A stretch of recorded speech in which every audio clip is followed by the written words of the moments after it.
Last year, one company took in $7 billion without buying a single item it sold. Not stolen, not smuggled. Donated by you, in a box, for free. You know the drill. Old sweaters, a lamp, a stack of books you're never going to reread. You hand it over, take a receipt for your taxes, and leave feeling lighter into different ways. Someone sorts it. Someone prices it. A stranger buys your old coat for $8. And that's supposed to be the whole story. It isn't. It's just the part that's easy to see. Because Goodwill isn't a charity that happens to run some stores. It's a retail operation that happens to be structured as a charity. And that $7 billion came from more than 3,000 stores across North America and roughly 300 million individual transactions, an organization that's been running since 1902 and just posted its best year ever. Sit with that for a second, because it reframes the whole question. You're not here to find out how a charity survives. You're here to find out how a retailer with a near zero cost of goods turns into a multi-billion-dollar machine. And the answer starts with a fact most people walk straight past without noticing. Hold on to that number. It's about to matter more than you think. The input is free. Everything after that is a business decision. A normal retailer's biggest expense, by a wide margin, is inventory. You buy the stock, you pray it sells, and if it doesn't, you're the one eating the loss. That single fact is why so much of retail lives or dies on forecasting. Guess wrong on what people want 6 months from now. And you're sitting on a warehouse of unsold jackets that cost you real money to make. Goodwill doesn't have that problem. The stock walks in the door in the back of someone's car, already paid for by somebody else, and the person dropping it off says thank you on their way out. There is no purchase order. There is no factory deposit. There is no season to guess right or wrong. The single riskiest line item in retail has been reduced to zero. Free inventory alone doesn't explain a $7 billion number. Not from the donated goods being valuable. Most of them aren't. It comes from what happens to those goods next, because donated clothing doesn't have one destination. It has 4 stacked on top of each other like floors in a building, and each floor makes money in a completely different way. Picture for bags dropped off this morning. By tomorrow, only one of them is still in the building. The other 3 are already moving towards something most donors never think to ask about. Floor 1, the sales floor. You already notice is the part everyone pictures. A shirt gets pulled from a bag, checked for stains and tears, priced by a staffer using a rough formula based on brand and condition, tagged with a colored sticker, and hung on a rack. Different stores rotate their sale colors on different schedules, but the logic is the same everywhere. An item gets a window to sell at close to full thrift price. Then a discount, then a deeper discount, and if nobody's taken it by the end of that run, it's done. It failed on the floor. And floor space in a store the size of a supermarket, stocked with one of literally everything, is too valuable to hold on to something that isn't moving. To the average shopper. This floor is what makes Goodwill feel like a normal store. It's also, in dollar terms, only part of the business, because the goods that don't sell here don't get thrown out. They get demoted. Here's where it stops looking like a normal store. Floor 2. The bins. If you've never been to a Goodwill outlet, it doesn't look anything like the store you're picturing.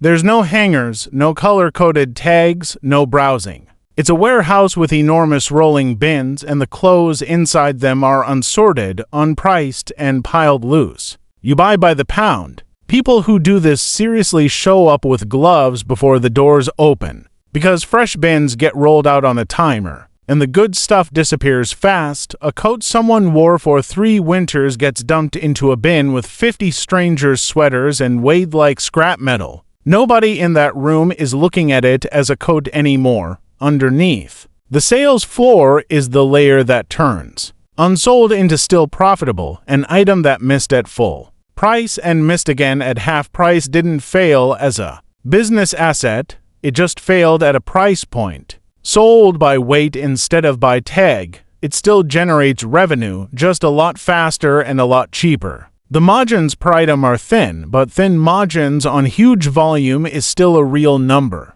And volume is the one thing this business has an infinite supply of, and this is where the best stuff disappears before you ever get a chance to find it. Floor 3. The one that surprises people somewhere in that first sort, long before anything hits a hanger or a bin. Someone with a trained eye pulls aside anything that looks genuinely valuable. Vintage designer pieces, collectibles, electronics, anything with resale value beyond the local shop. That inventory doesn't go on the local floor at all. It goes to Goodwill's online auction platform, shopgoodwill.com, where it gets listed nationally and sold to the highest bidder instead of the first person who happens to walk by on a Tuesday. That platform alone generated something like $450 million in gross merchandise value in a recent year. It's a small slice of the total business next to $7 billion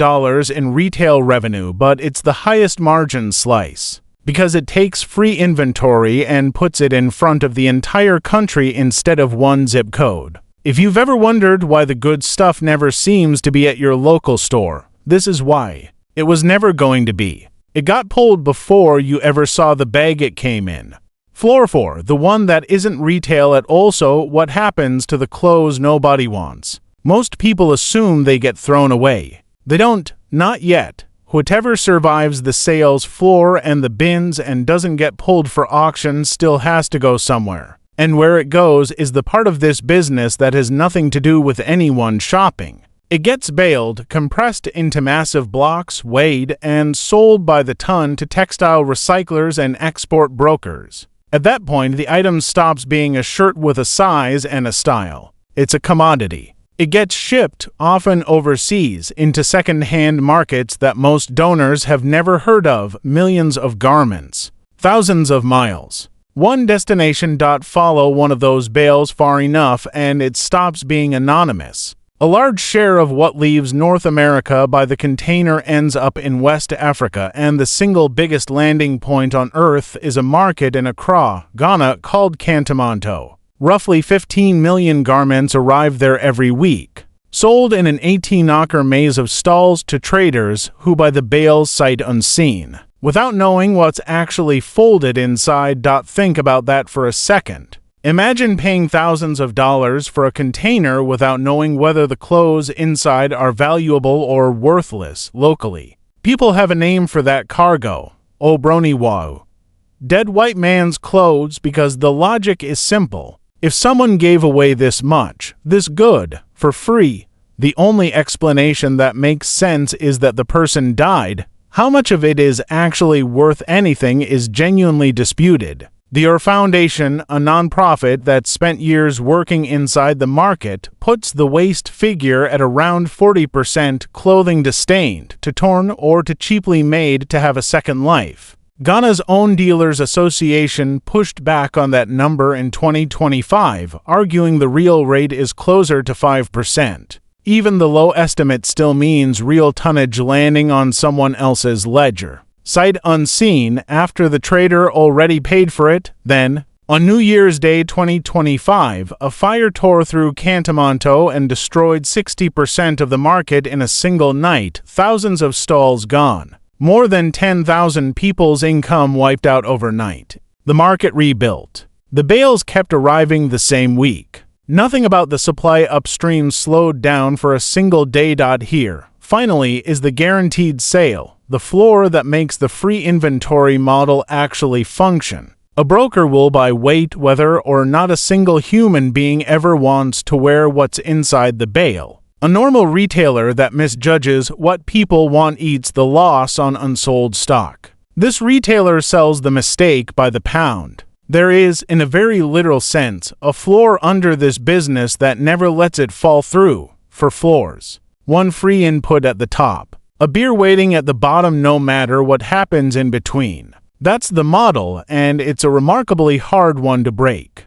So who's actually running this, and where does the money go? Here's where the story gets weird. The company you're picturing doesn't actually exist. Here's the fact that reorganizes everything once you know it. Goodwill is not one company. There's no head office setting prices or writing policy for your local store. It's a federation of roughly 150 independent regional organizations, each one legally its own nonprofit, each one running its own stores, setting its own prices, and setting its own executive pay. They share a name and a logo and very little else, which is exactly why the compensation numbers vary so wildly depending on which Goodwill you're looking at. Look across the 12 largest regional Goodwill organizations, and CEO pay recently ranged from roughly $400,000 to just under $1 million a year, averaging around $670,000. Multiply that average across all 150 affiliates and you get a combined executive compensation bill well north of $100 million a year, spread across an organization most people picture as a single modest nonprofit with one person quietly running the whole thing. None of that is illegal, and none of it is even unusual for a nonprofit of this size. But it does mean the mental model most donors carry, of a small local charity stretching every dollar, doesn't match what's actually sitting inside the tax filings once the organization gets big enough, and there's a harder edge to this story, one worth knowing before you drop your next bag off. Federal law contains a provision, Section 14C of the Fair Labor Standards Act, that allows certain certified employers to pay workers with disabilities less than minimum wage, based on productivity assessments. Tens of thousands of workers nationally are still employed under those certificates, many earning a few dollars an hour. Some Goodwill affiliates have held those certificates for years. Others have voluntarily given them up, and 18 states have banned the practice outright within their own borders. A federal effort to phase the program out nationally stalled in 2025, so for now it's a patchwork, legal in some states, ended in others, and dependent entirely on which of the 150 independent affiliates you happen to be standing in front of. Here's the part that doesn't line up. The mission on the wall says job training for people facing barriers to employment. The legal instrument in the filing cabinet at some affiliates permits paying some of those same people a fraction of minimum wage. Both of those things can be true inside the same building, because the organization is built in a way that means neither one is required to answer to the other. The part that actually matters nothing here makes Goodwill a scam.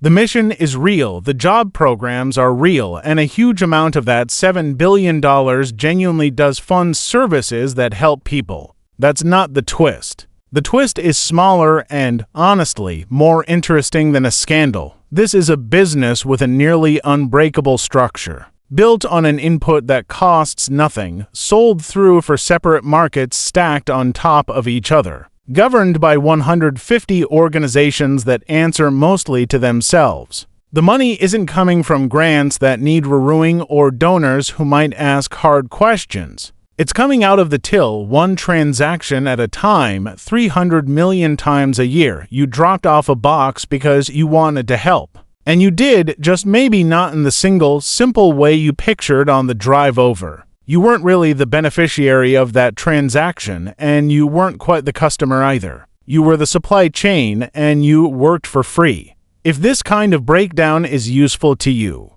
there's more where this came from. The same question asked about other everyday businesses that look like one thing and run like another.